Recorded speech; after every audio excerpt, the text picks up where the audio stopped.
Bonjour! Alors voilà la notion pour le son et à la fin d'un verbe.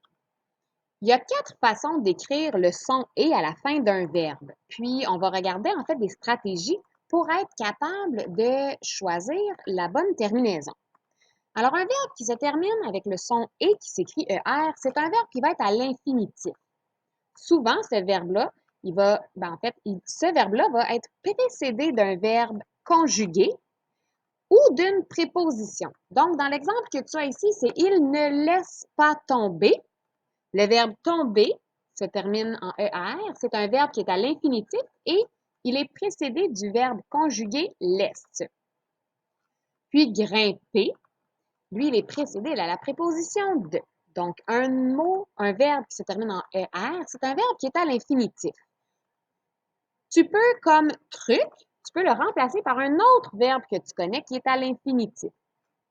On faisait aussi ce truc-là, cette stratégie-là en classe quand c'était le E accent aigu. On va le revoir un petit peu plus tard. Mais dans une phrase, si tu peux remplacer ton verbe par un verbe qui est à l'infinitif, la terminaison va être ER. Tu as aussi la terminaison en EZ. Cette terminaison-là, c'est pour les verbes qui sont conjugués à la deuxième personne du pluriel. Donc, tu recherches le pronom vous et ça va t'indiquer que le verbe il est conjugué à la deuxième personne. Tu peux, des fois, c'est pas le pronom, c'est le sujet.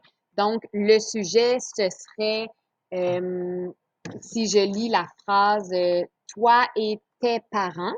Donc, on peut remplacer toi et tes parents par vous. La terminaison AI, c'est un verbe qui est conjugué au futur simple à la première personne du singulier, donc avec le je.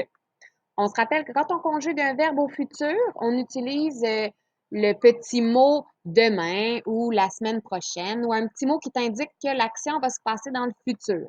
Alors, si c'est avec la première personne du singulier, donc le je, le J apostrophe, on fait la terminaison AI. Et la terminaison avec le E accent aigu, eh bien, c'est le participe passé. On l'a vu dans la première notion que je vous ai mis sur le participe passé.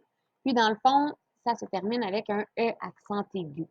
Le truc qu'on utilisait en classe, c'était de le remplacer par vendu, mordu ou par un autre verbe qui est en participe passé. La terminaison, ce serait un E accent aigu. Donc, ici, tu as le numéro 1. Écris la terminaison ER, EZ ou AI à la fin de chaque verbe.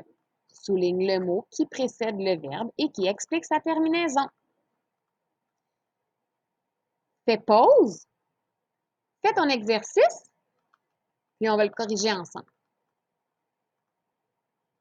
Présentement, il ne faut pas séparer cette petite hérissonne de sa mère, mais vous pourrez venir la chercher bientôt. Présentement, il ne faut pas séparer. Est-ce que tu vois ici, tu as un verbe conjugué. Donc, séparer, c'est un verbe qui est à l'infinitif. Donc, oh non, ça fait comme en classe. Donc, E accent aigu. Et on viendrait mettre ici, tu viendrais souligner le faux qui indique que c'est un verbe conjugué.